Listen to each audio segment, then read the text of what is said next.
Royal Enfield classic 350 BS6 review చేయబోతున్నాం. Review కాదు, review ఏముంది, ఎక్కడైనా దొరుకుతుంది, నెట్లో కూడా మనకి దొరుకుతుంది. కాకపోతే మనం ఈరోజు దీంట్లో ఏం స్పెషల్ ఫీచర్స్ BS4 కంపేర్ చేసుకుంటే దీంట్లో ఏమున్నాయి ఏంది నేను క్లీన్గా ఎక్స్ప్లెయిన్ చేస్తాను.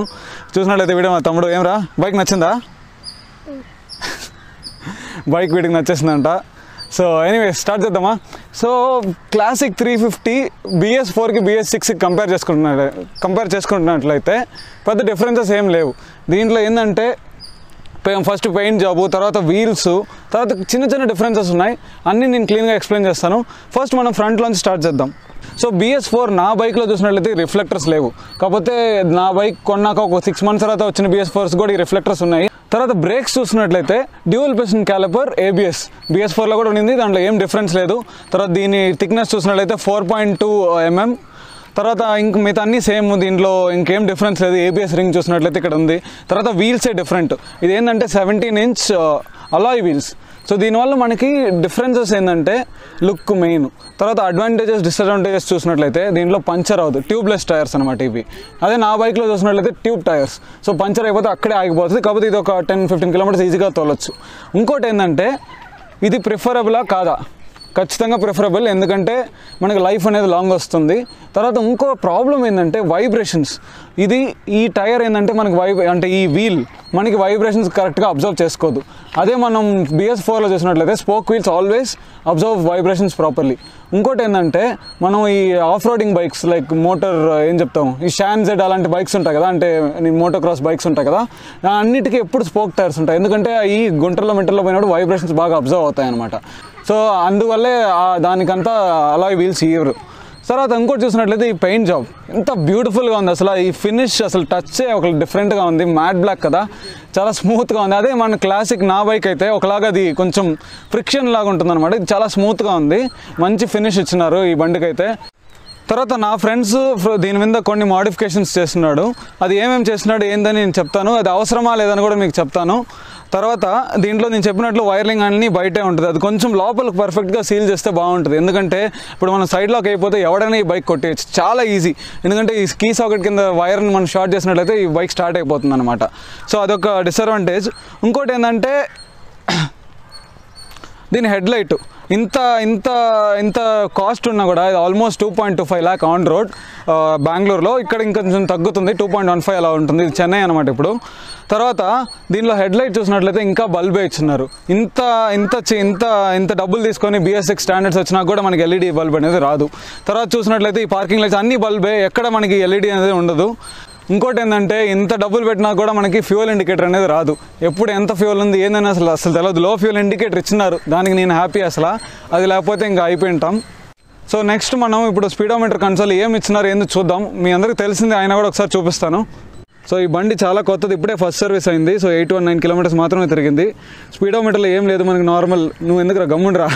సో ఇది న్యూట్రల్ లైట్, ఇది ఇండికేటర్స్, తర్వాత ఇది హై బీమ్, అంతే, ఇంకేం ఉండదు. తర్వాత ఇక్కడ చూసినట్లయితే లో ఫ్యూయల్ ఇండికేటర్, తర్వాత ఇది ఇంజిన్ చెక్ లైట్, తర్వాత ఇక్కడ ABS లైట్, అంతే. మన పాత బుల్లెట్లో చూసినట్లయితే ఇక్కడ యాంప్ మీటర్ ఉండేది, ఏం యూస్ లేదు దాంతో. సో అంతే అనమాట. ఇప్పుడు నెక్స్ట్ ఇంకా మేజర్ చేంజెస్ ఏంది ఉంది చూద్దాం. తర్వాత మేజర్ చేంజెస్ చూసినట్లయితే ఇది FI engine, EFI electronic fuel injection.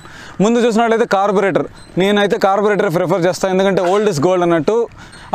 ఇది మోడర్న్ టెక్నాలజీ కరెక్టే, కాకపోతే కార్బొరేటర్ అంటే ఎప్పటి నుంచో ఉంది కాబట్టి నేను అది ప్రిఫర్ చేస్తాను. అది బెస్ట్ ఇది బెస్ట్ అని ఏం చెప్పలేము. కాకపోతే ఫ్యూయల్ ఇంజెక్షన్ అడ్వాన్స్ టెక్నాలజీ, అందువల్ల అందరూ ఇప్పుడు ఇదే వాడుతున్నారు, గవర్నమెంట్ రూల్ కూడా కదా. తర్వాత ఇంకోటి చూసినట్లయితే మనకి ఫ్యూయల్ ట్యాంకు ఏం చేంజ్ కాలేదు, అంతే సేమ్ 13.5 liters కెపాసిటీ. తర్వాత ఇంజన్ మీద చూసినట్టయితే ఫుల్ సేమ్ థండర్బర్డ్ 350X లాగా మ్యాట్ కలర్లో పౌడర్ కోటింగ్ చేస్తున్నారు. దీనివల్ల ఏంటంటే మనకి మెయింటెనెన్స్ చాలా తక్కువ ఉంటుంది. మనం క్లీన్ చేయాలన్నా ఏమైనా ఈజీ, జస్ట్ ఒక వెట్ క్లాత్తో క్లీన్ చేసినామంటే ఈజీగా వెళ్తుంది. అదే నా బైక్ అయితే బఫింగ్ చేయాలి టైం టు టైం, ఎందుకంటే గ్రీస్ అయినా పడేటప్పుడు అది ఒకలాగా స్టెయిన్ అయిపోతుంది అనమాట. సరే నెక్స్ట్ నేను ఫ్యూయల్ ఇంజెక్షన్ ఎక్కడ ఉంది ఏందని చూపిస్తాను. అటుపక్క ఉంటుందన్నమాట. తర్వాత ఇక్కడ చూసినట్లయితే ఇది ఉంది కదా, ఇదే ఫ్యూయల్ ఇంజెక్షన్ యూనిట్. సో నార్మల్గా ఇక్కడ వచ్చి మనకి కార్బొరేటర్ ఉండేది ఫస్ట్, అటుపక్క కార్బొరేటర్ మనకు కనిపించేది. ఇప్పుడు చూసినట్లయితే ఇక్కడ ఫ్యూయల్ ఇంజెక్షన్. తర్వాత దీంట్లో ఇంకా డిఫరెన్సెస్ ఏంటంటే మనకి ఇక్కడ ఒక సెన్సార్ ఉంది, ఇంజన్ హీట్ సెన్సార్ ఉంది ఇక్కడ. తర్వాత ఇక్కడ ఏంటంటే సైలెన్సర్ మీద ఇది వచ్చి O2 సెన్సార్ అంటారు. అంటే దీంట్లో వచ్చే ఎగ్జాస్ట్ గ్యాసెస్లో అన్ని ప్రపోర్షన్లో ఉన్నాయా లేదా అని చూపిస్తుంది. ఇది చూసినట్లయితే మన క్యాటలిటిక్ కన్వర్టర్. దీంట్లో ఏంటంటే ఒక మెష్ ఉంటుంది. ఆ మెష్ వల్ల ఏంటంటే దీంట్లో వచ్చే కార్బన్ మోనాక్సైడ్ కొన్ని డేంజరస్ గ్యాసెస్ అదే మెష్ అబ్జర్వ్ చేసుకుంటుంది. సో అది మనకి ఎంత ప్యూరిటీగా ఎయిర్ వస్తుందో అయితే తెలియదు. కాకపోతే BS4 కంపేర్ చేసుకుంటే చాలా ప్యూర్ ఎయిర్ అనేది వస్తుంది దీంట్లో. తర్వాత మనకి ఇక్కడ చూసినట్లయితే ఫస్ట్ EFI అని రాసి ఉంటుంది, జస్ట్ 350 ఏదో రాసి ఉంటుంది. ఇక్కడ చూసినట్లయితే ఇప్పుడు EFI అని లోగో ఉంది కదా, EFI 350 అంటే ఎలక్ట్రానిక్ ఫ్యూయల్ ఇంజెక్షన్. తర్వాత ఇది కూడా బ్లాక్లో వచ్చింది. అన్నీ బ్లాక్ అనమాట, ఎక్కడ క్రోమ్ పార్ట్సే లేవు. సో దానివల్ల మనకి మెయింటెనెన్స్ అనేది చాలా వరకు తగ్గుతుంది. మొత్తం బ్లాక్, ఎక్కడ మనకి క్రోమ్ పార్ట్స్ కనపడవు అసలు. తర్వాత ఇంకొక చిన్న చేంజ్ చూసినట్లయితే సైడ్ స్టాండ్ సెన్సర్. సో మనం సైడ్ స్టాండ్ ఉన్నప్పుడు ఇంజిన్ స్టార్ట్ అవ్వదు. తర్వాత ఇంజిన్ స్టార్ట్ అయినాక సైడ్ స్టాండ్ వేస్తే ఇంజిన్ ఆఫ్ అయిపోతుంది.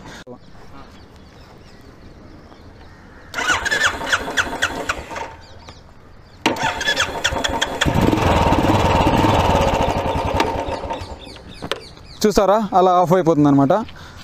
ఈ బాక్స్ చూసినట్లయితే మన టూల్ బాక్స్ అనమాట. టూల్ బాక్స్తో పాటు మనకి ఫ్యూజెస్, ఫస్ట్ ఎయిడ్ కిట్ కూడా ఉంటుంది. ఇదే టూల్ బాక్స్, అన్ని టూల్స్ ఉంటాయి. అది మాత్రం మెచ్చుకోవాలి రాయల్ ఎన్ఫీల్డ్ వాళ్ళని. దీంట్లో A to Z ఏమేమి కావాలో అన్నీ ఉంటాయి. సో ఎక్కడైనా మనం రిపేర్ చేసుకోవచ్చు. ఇవన్నీ చూసినట్లయితే ఫ్యూజ్ అండ్ రిలే బాక్స్. ఇది ఫ్యూజ్ బాక్స్ అనమాట, ఇది రిలే. తర్వాత ఇది battery box. Oh my god, పెద్ద బ్యాటరీ ఇచ్చినారు దీనికి. యాక్చువల్గా 12 ఆంపియర్. నాకు తెలిసి నా పాత బుల్లెట్ వచ్చి 8 ఆంపియర్ అనుకుంటా, 8 or 7 ఆంపియర్. సో దీనివల్ల మనకి లైఫ్ అనేది ఇంక్రీజ్ అవుతుంది బ్యాటరీది.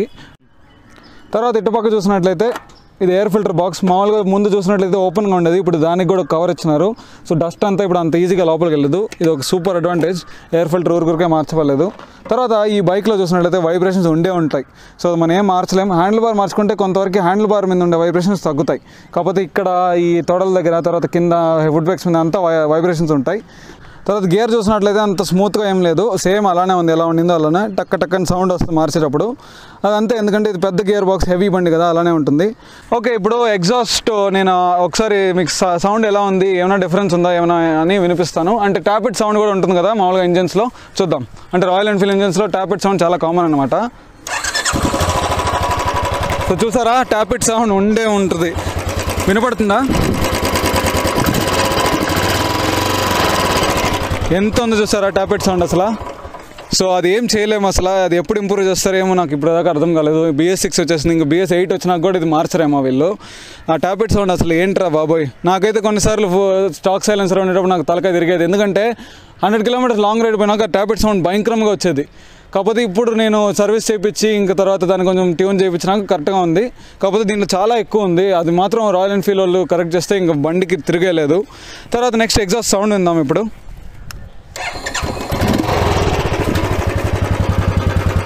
రైస్ చేయరా, రైస్ చేయి, తిప్పుదాన్ని.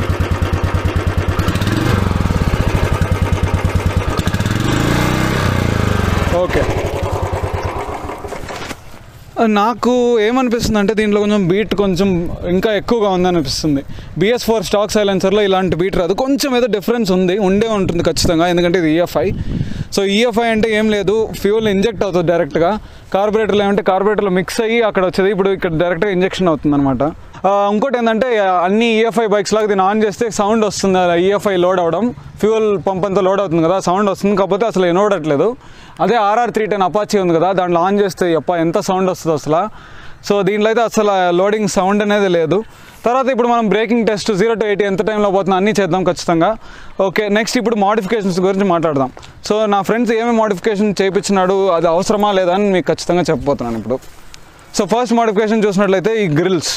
సో హెడ్ లైట్కి చూసినట్లయితే ఇక్కడ గ్రిల్ వేయించినాడు. తర్వాత ఇది అది వచ్చి పర్సనల్ ప్రిఫరెన్స్, ఇది కావాలా లేదా అని నేను అసలు చెప్పను. ఎందుకంటే ఇది ప్రొటెక్షన్ కోసమే. ఎందుకంటే ఎక్కడన్నా తగిలినప్పుడు హెడ్ లైట్కి మన గ్లాస్కి అనేది ఏం కాదు. కాకపోతే లుక్ కొందరికి నచ్చదు ఇలాంటి గ్రిల్ వేసినప్పుడు లుక్. సో నేనైతే ఇది గ్రిల్ వేయించలేదు, ఓన్లీ ఇండికేటర్స్కి బ్యాక్ వేయించినాను. బ్యాక్ వచ్చి చాలా ఇంపార్టెంట్ గ్రిల్ వేయించడం, ఎందుకంటే నేను చూపిస్తారండి. తర్వాత బ్యాక్లో ఈ గ్రిల్ ఎందుకు చాలా ఇంపార్టెంట్ అంటే, ఇప్పుడు బైక్ చూడండి, మోస్ట్ ప్రొజెక్టెడ్ పార్ట్ అంటే ఇదే. సో వెనకాల ఎవడైనా వచ్చి మీరు సడన్ బ్రేక్ వేస్తే ఫస్ట్ తగిలేది ఈ పార్టే. సో చాలామంది బుల్లెట్స్లో చూసినట్లయితే ఈ లైట్ లోపలికి వెళ్ళిపోయి ఉంటుంది, ఇది ఇలా బెండ్ అయి ఉంటుంది, అదంతా దానివల్లే. సో ఫస్ట్ ఈ గ్రిల్ వేయించినట్లయితే మనకు ఎంతో కొంత ఈ లైట్కి అనేది ప్రొటెక్షన్ అనేది ఉంటుంది.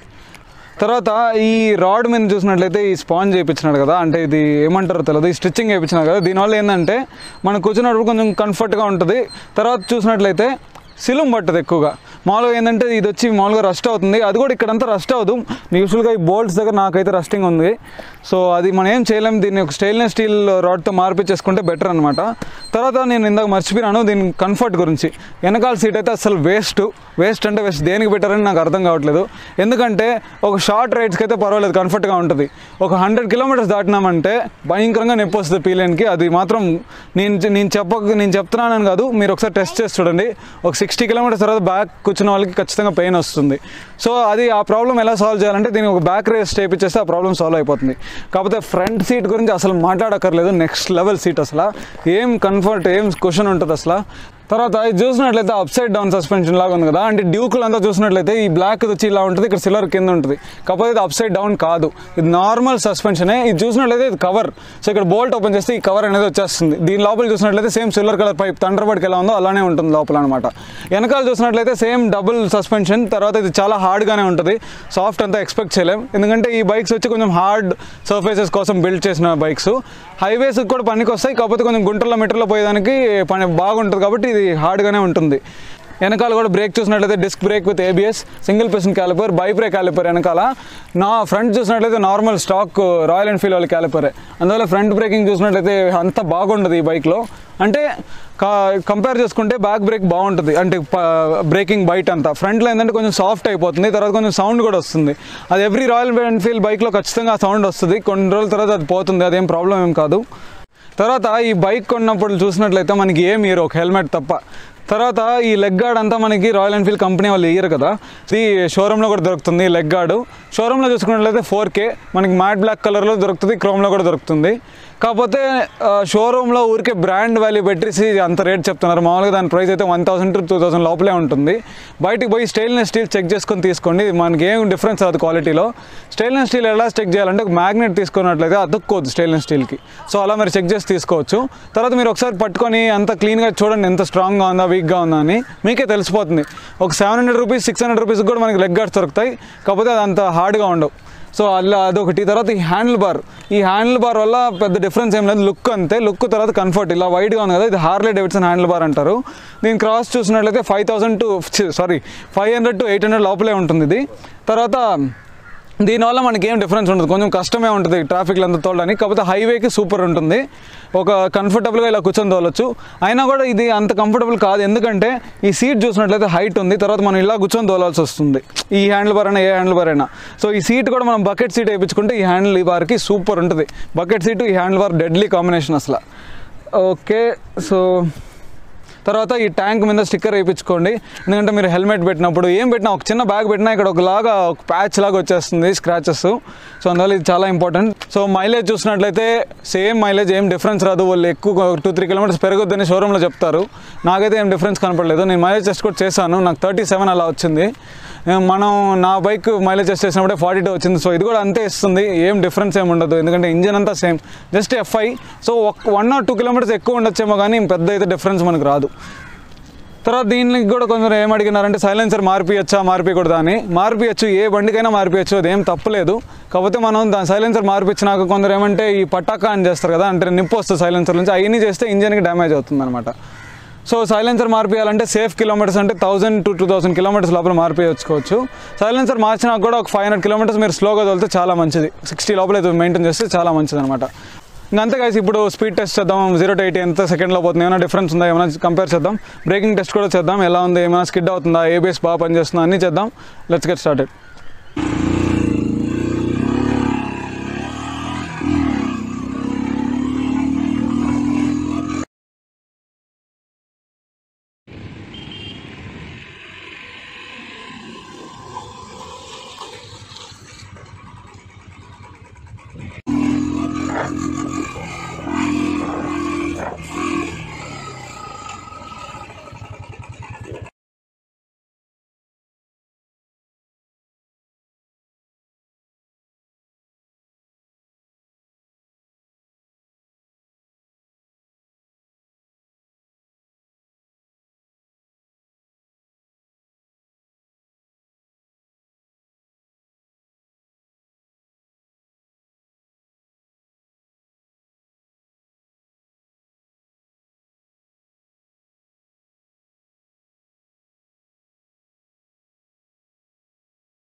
Hello friends. Hello friends. Hello friends. Please like, share and subscribe the channel. Friends, please subscribe channel. Okay.